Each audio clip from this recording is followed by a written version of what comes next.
Right, just arrived in. Here we are. This one's hall 10. I think I don't know how many halls there are. Someone says there's probably 19. There's a good lot of them anyway. So we are on the Valtra stand now. Good tractors, Valtras are. Never driven one or tried one, but I know they're good tractors. To listen and show your support.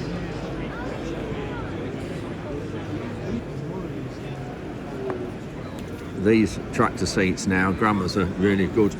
Make a lot of manufacturers use Gramma, but some of these seats are just so comfy, but they need to be. This is the price of some of them, which I know they can be a lot more than that. But there we go. Look at that one. Really good seat. But when you're spending 15, 18 hours in one, and longer sometimes, you need to be comfy. And that will go anywhere. Well, our local house and our local sprayer manufacturer, ours isn't here this time. It's been here most, or the last year, 2 years, our Merlin sprayer, but it's not here at the minute. Another Lincolnshire sprayer manufacturer. We did look at these before we bought ours. Got a new Holland cab on it.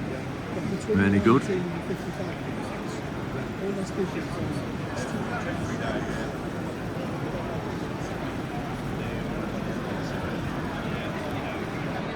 Another sprayer. Sands.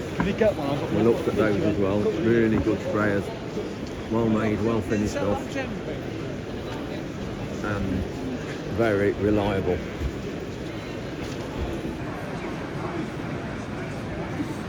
So this is the smaller one, the Horizon, and then the bigger one they brought out 2 years ago is the Infinity. That's that one. And I think Ollie and Martin are over here somewhere. Yeah, and there's not one at all. So that's not good for your business because no one will need to buy them again. You're using the telehandler? Yeah, it's done. It's not working? No, it's done. It's probably 500 or 600 hours since we put them tyres on. Because we put them on. Might have put them on April, May. Yeah, April. They've been on the longest, yeah. No, it's going well so far. No problems, no failures. Admittedly, the one since that field day, we've probably only had 4 days in a field, and then it's winter set in now. I've just met Sammy for the first time. I've seen Sammy on Ollie's videos before, and some of you will know Sammy from those. So, Sammy, your YouTube channel, what you do in Ireland, you run competitions. Yes, so Lucky Day competitions is what we're called, and we raffle all sorts of prizes from like cash prizes to holidays. Then we get to bigger prizes like cars, to farm and machinery, to big farm and machinery bundles worth up to 100 million. 100 million? Half a million. Not yet. Half a million pounds. So how long have you been doing this? So we started in 2019 and it was very slow. We literally like one car on the website. It took so long to try and sell tickets for, and then COVID hit. Yeah. And then when COVID hit, sure, there was no football, there was no horse race and nothing. So luckily enough, we were up and running by then, and our business then just took off over COVID. Right. And then we've been going ever since.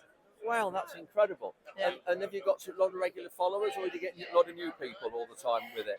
Yeah, so we first of all, when we, about 6 months into it, decided to put a tractor on the website, and it worked. We started doing more farming and machinery bundles, so we had the agricultural audience. So fair play to them, they were our bread and butter for the first 2 years. We would have been gone without the agricultural audience.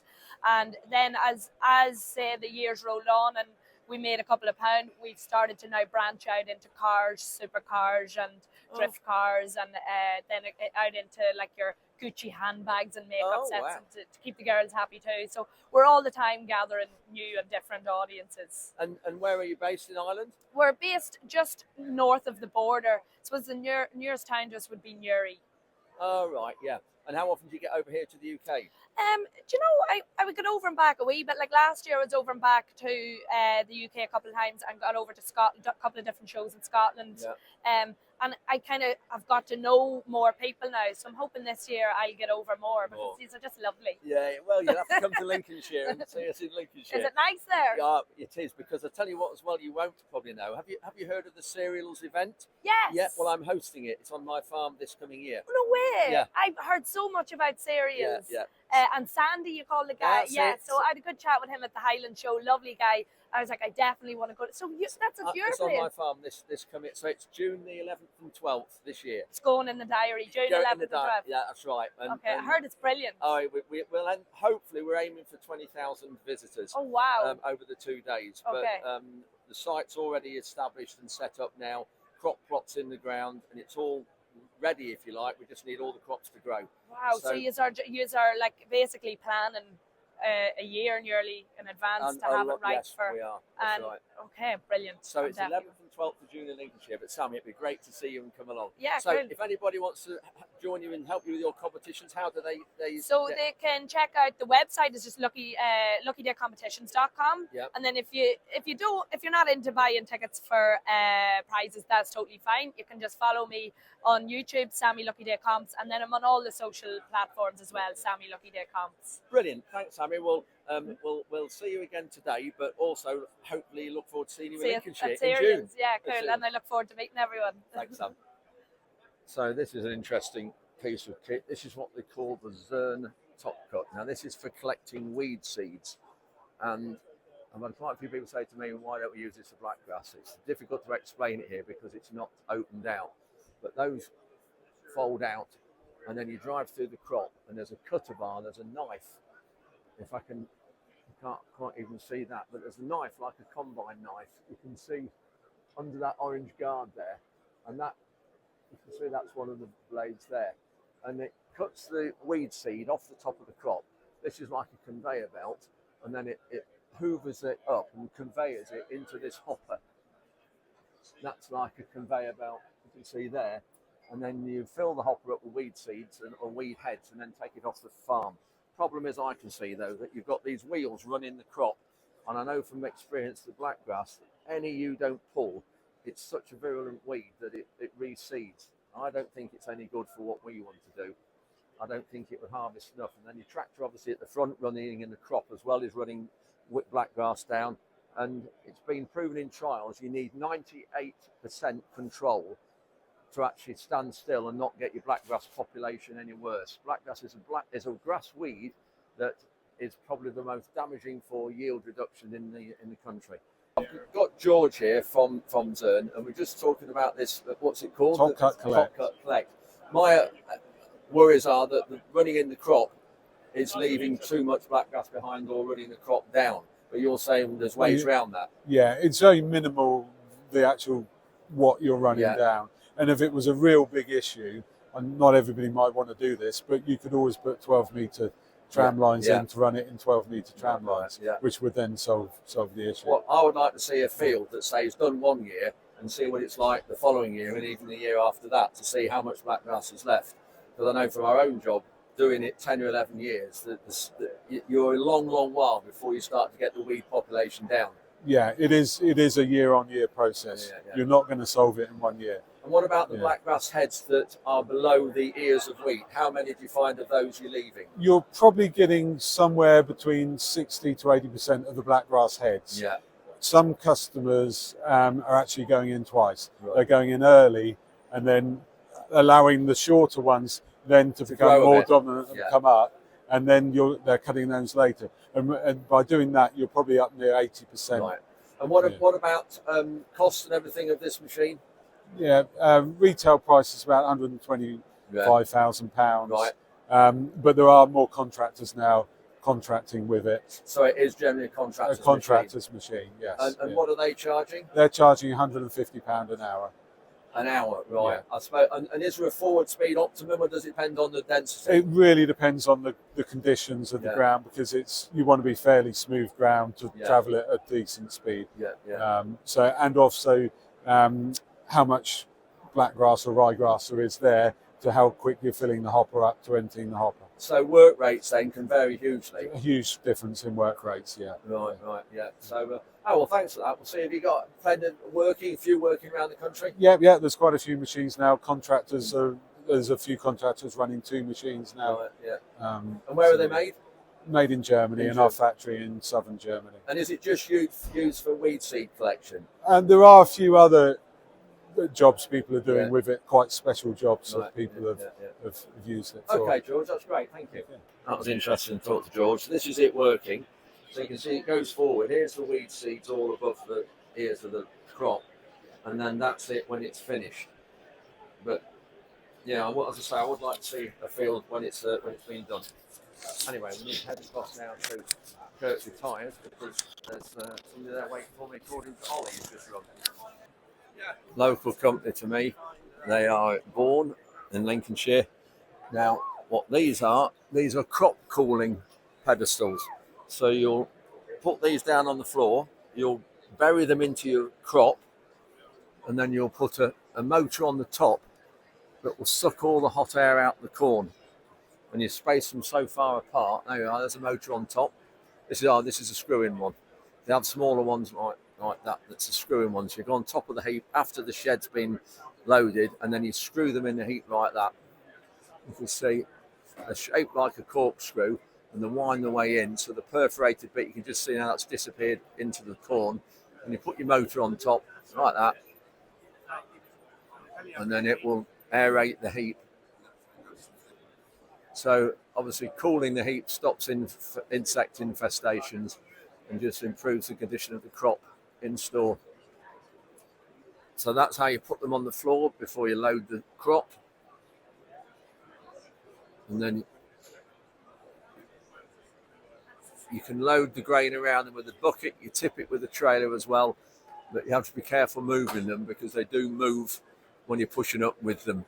Obviously that one's got a cap on the top to stop the corn dropping in. And then you can see there you've got motors on the top there, bigger motors than you saw a minute ago. And that's linked to a humidity controller. You can see that's the airflow. Hot air going out, cool air going into the heap, continually moving and gradually cooling down the heap. You'll have an extractor fan sometimes on the sheds as well to make the air above the corn heap keep it right.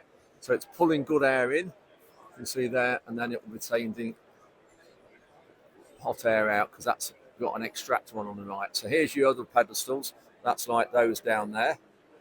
So what you do is, you can see you've got a very small tube on those, and you bury those completely, but they'll be linked under the ground to tubes that go outside the shed. So you bury them completely. There they are, you see, buried under the heap. There's your tube under the concrete, ducting. And then there's your fans outside the shed. Lots of controllers here. You can see automatic fan controllers.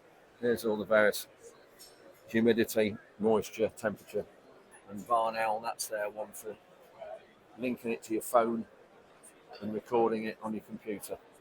Call it barn owl wireless. Another company here, who's this Polycool. They're doing plastic ones. So very similar to what we've seen, but a lot bigger diameter. The slits in the plastic there to let the air through. But we did have the Lishman ones here, the metal ones, but if you just catch those with a bucket and put a little bend in them, you can't join them together. So we went onto the plastic, and I don't know whether they're not as good because they'll bend in the heap, they'll lean over in the heap easier, and we've actually have them with a motor on top. They actually bend over at right angles, so not sure that they're as good. This is from another local company to me from the same town as Lishman's, Oppico. So a born company as well.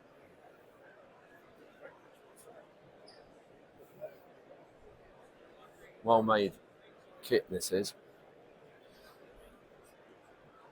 The King roller came with rolls.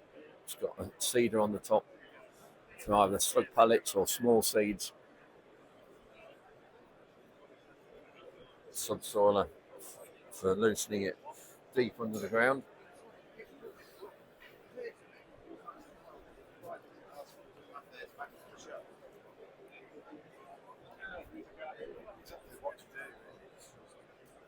That's an interesting looking machine. I wonder whether we ought to be trying that. It's primary stubble cultivator again.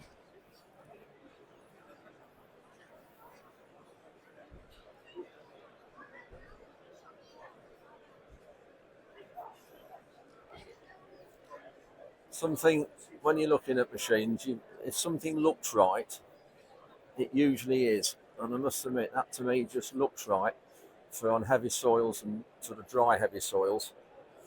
Big spring-loaded tines there. And you've got sort of express type machine, but called their disc roller. 2 rows of discs, cultivating there, another row there, and a big packer at the back. Aha, Manitou. Let's have a word with them. We've had Manitou now for, I think, about 35 years, possibly 30 years, something like that, various machines. I know ours is currently being repaired at the minute, but I understand it won't be long before it's fixed. And so a little Bobby Dazzler of a machine here, you can see by that person stood there, it's only about as high as somebody stood there. So you've got 4 metre lift height, and this one is a 1.2 tonne lift, or you can get a 1.5 tonne lift. Now the idea with this machine apparently is that it weighs under 3 tonnes, so you can take this on your normal Life Williams type car trailer where you're only allowed 3.5 tonne gross towing behind a car or some cars, particularly Discoveries, I think Volvo XC90s. So that's what this is brought out for. So you can just see real small in the cab. We'll quick sit in here. Shut the door. Very narrow cab, but it's ideal. Great visibility up there. Good visibility there as well. It's ideal for a yard machine.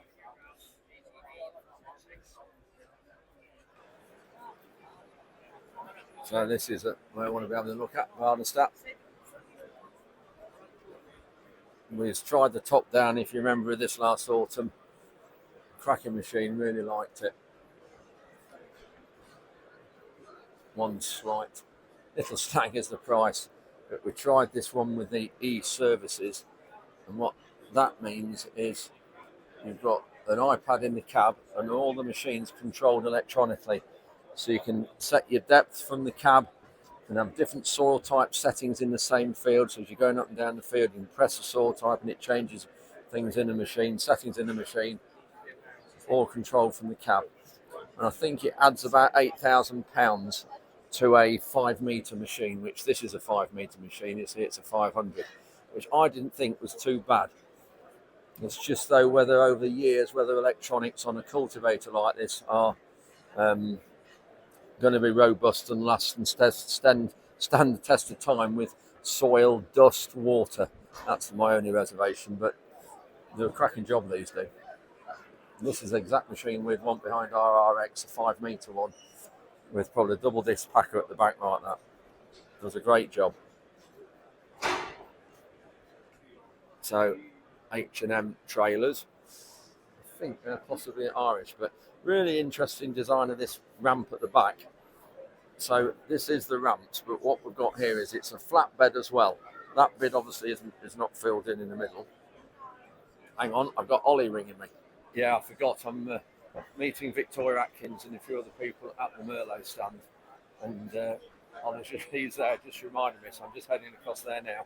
So just to remind you, Victoria Atkins is a Lincolnshire MP, but she's also Shadow DEFRA Secretary. So she's looking after the DEFRA side of it for the Conservatives. So now at Merlot, from an elevated position, great view. We are in Hall 5, I think. There's 6 through there. Oh no, we are in Hall 6, sorry. We're in Hall 6. So great view down there, Manitou. Opico there, really good view.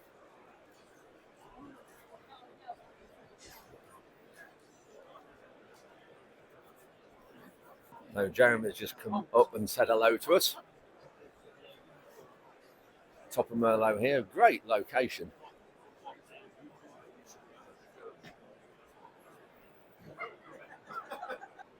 So back to this low loader. So those ramps, let's go around the back of these guys.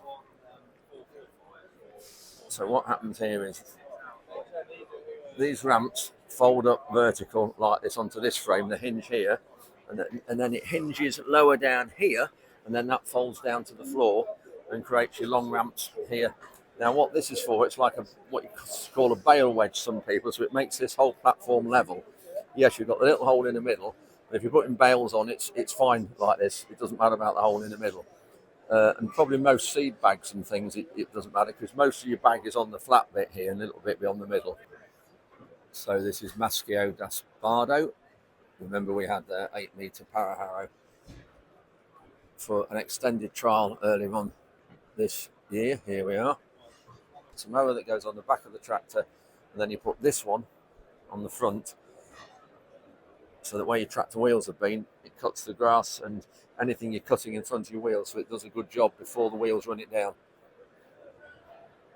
It's like more like a rotavator than a para harrow. Got blades that chop underneath. Not there, it's got blades that go round rather than tines, so that chops up debris, straw, stubble, mixes it as well. Here's a para harrow with a drill on the back of it. See, there's tines, they're different. So, got Alistair here from Maschio Gaspardo. Correct. Yeah, not Maschio.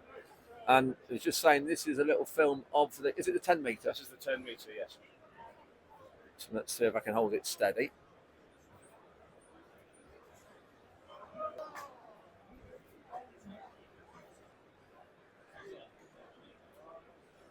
Some working with, isn't it? Yeah. So JCB, they always have a big stand here. So not only have they got telescopic loaders, they've got loading shovels, as in that.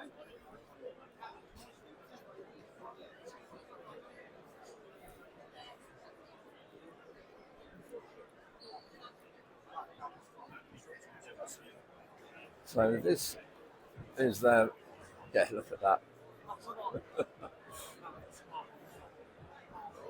So 8330, this is the biggest fast track they do.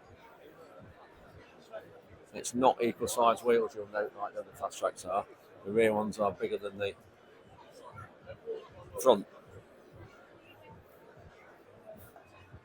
So this is the newer version of ours. Ours are the 9090, this is the 9.90. So same, maybe slightly more output than ours with bigger horsepower. It's got a folding rear spout for sort of controlled traffic, and so your tractors and trailers, when you're emptying the combine, if you're putting it into trails for baling, you're not, the tractor and trailers aren't running on trailer straw that will be alongside the combine here. You'll straddle it. So that's what that's for.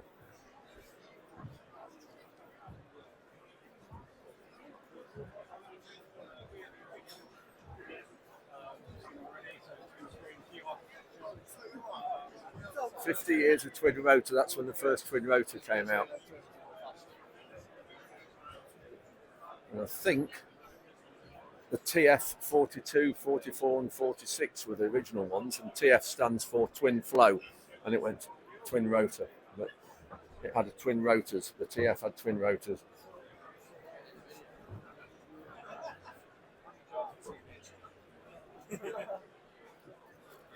It's a T7, so this is sort of similar.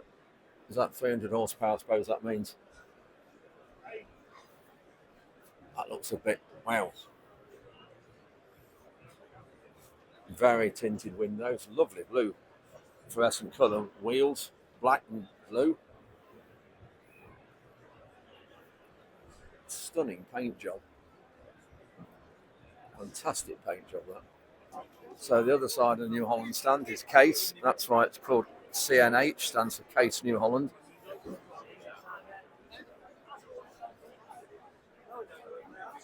So AX10 stands for axial flow. So that's a single rotor combine with one single rotor right up the middle of the combine.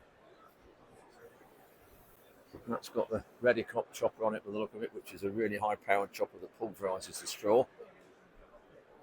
Right, we've got Kean from, are you CNH? Yeah. So this is the new flagship model. Yes. So behind me we've got the AF10. So it's the biggest in our new AF range. Hello. Yeah, that's it. They still have to understand me. They might be able to hear me. Yeah, right. Anyhow, right. So behind me we've got the AF10. So it's the biggest in our new AF range. So we've got an AF9 and AF10. Yeah. The AF10 is coming with Cursor 16 engine. Cursor 16 is a 15.9 litre, 15.9 litre 6-cylinder engine. Yeah. And that's producing 775 horsepower. With the AF9, we're going for a Cursor 13 engine, so a 12.9 litre 6-cylinder again, and that is giving us about 634, exactly 634 horsepower. What's new from this combine to our previous combine? So we've still stuck with the single rotor on the AF9 and 10, but we've gone for the AF XL rotor. So that is a 3.6 metre long rotor now at 30 inches. So again, just that more threshing area just to get that crop separation. So will this, if you get blockage on these, can you reverse it full length? So if you get a blockage at the back here.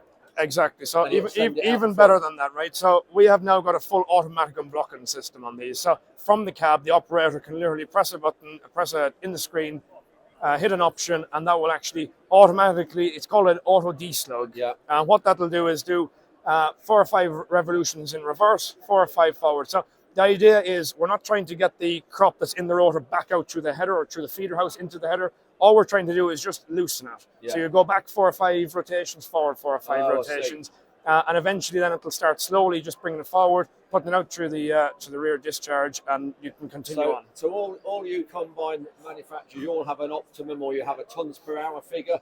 What will this be capable of? It all depends. I mean, is more than well capable of 100 ton an hour. I know the guys over in Czech Republic, my colleagues have been running it in corn, some maize corn. Yeah. They've been doing 170 ton an hour. Right. We've got nearly just short of 9 meters squared of sieve area in this. Right. With that, we've got 20,000 litre grain tank, 16.6 tons, and 220 litres a second unloading speed. Let's just go around the front. Yes. While you're here. Yeah. And the front end of it, what are you saying, header-wise? Header-wise, I would go probably 45 foot. I mean, personally, I'd rather go a smaller header and get that bit more forward speed. 45 is the happy medium. You can do 50, you can do a 41 foot. It depending on, obviously, a lot of it depends on the crop, what you're cutting, where you are in the country. Like you were saying, you're going to have heavier crops in your land. Yeah. It just depends on what you're doing. But yeah, somewhere between a 41 and a 50, depending on your area and what suits your farming style as well. Right, yeah. So still the same width opening? Yeah, so same with opening, but we've got some new things basically in the feeder house now. So we've got a feed roller. So the feed roller is now linked to the speed is linked to the actual rotor itself. Yeah. So that just helps straw quality as well. So it matches the speed the straw is entering into the cone, the nose cone on the rotor itself. Yeah. Is all matched in. So it's not the rotor isn't trying to pull the straw out of the feeder house. So again, just trying to help that bit along the way. Great. Well, thanks, Kean. You'll have a Sharmans, you'll have one on demo? Yeah, well, what we'll do, Case IH have got 2 floating round over the summer, haven't you? Yeah, that's so the plan. we'll have opportunity over the summer to have access to them, and we'll be getting them about a little bit in our area ourselves. Fantastic. Right, brilliant. Well, thanks for that. Thanks for that talk through. Looks an impressive machine. Thanks, guys. Bridgewater Construction. Hannah. Hello, my darling. All right, Yeah. so talking grain stores. Okay, you talk grain stores. I'll be with you in a minute.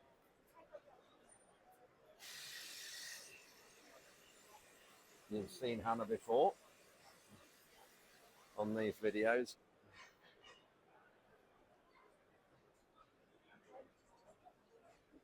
All the various different style and size of buildings they do, different functions, grain, livestock there, machinery there, So, just seen these, the latest battery operated tools. Yeah. How long does the battery last? Does it depend on how hard or how thick the Yeah. material is? Well, yeah. So opening here, hold here, and double click to start. Yeah. Cut the 4-inch. Yeah. Yeah. Very good, thank you. You're welcome. And price of these? The price, this one about 85 pounds. How much? What? 85. 85. Yeah, yeah. Okay. But the inside normally is one set, and inside have a 2 battery. Yeah. Yeah, including. And then this? This one is same price is 85. Right. This one is the. Well, you have the NAAC, Lincolnshire. Sorry, not Lincolnshire. National Association of Agricultural Contractors. There's Jill. Better have a look in here. She's hiding. Hello, Jill. So I am with Georgina. We've just had a little reception at Oxbury. Now, Georgina is an independent finance broker. I am indeed. And Oxbury are one of your top main lenders. Right, your main lenders. So, Georgina, how long have you been in the job and what is your speciality? Oh my gosh. So I've been in the job since I was 16. I joined NatWest for 9 years and worked for Russell's, the UK's #1. Oh, the New Holland dealer. Yeah. And then after working for them, I decided to go self-employed. Yep. Of which they were really, really supportive and helpful of. And so I've been self-employed for 4 years now. I've got 12 lenders, Oxbury of which are one of the best. And I provide the best and most competitive finance for your business to get you the best deal. So when someone comes to you or you go to a farm and they want to request some finance, do you go to all 12 to ask them for a quote? Pretty much, yeah. So I've got it depends whether you're a sole trader or a limited company, and I will shop around to get you the best deal. And when you're looking at the current financial state of agriculture, are you finding it slackening off to the requests that you have, or are you finding it's fairly stable at the minute? If you pay your bills on time, you've got good credit rating, and that you've not had a problem with any payments, then we can go to the best top lenders. So every time if you buy a John Deere, if you buy a Case, there's a lot of subsidised finance sometimes in some of these deals. There is a lot of subsidised finance on the headlines. Yeah.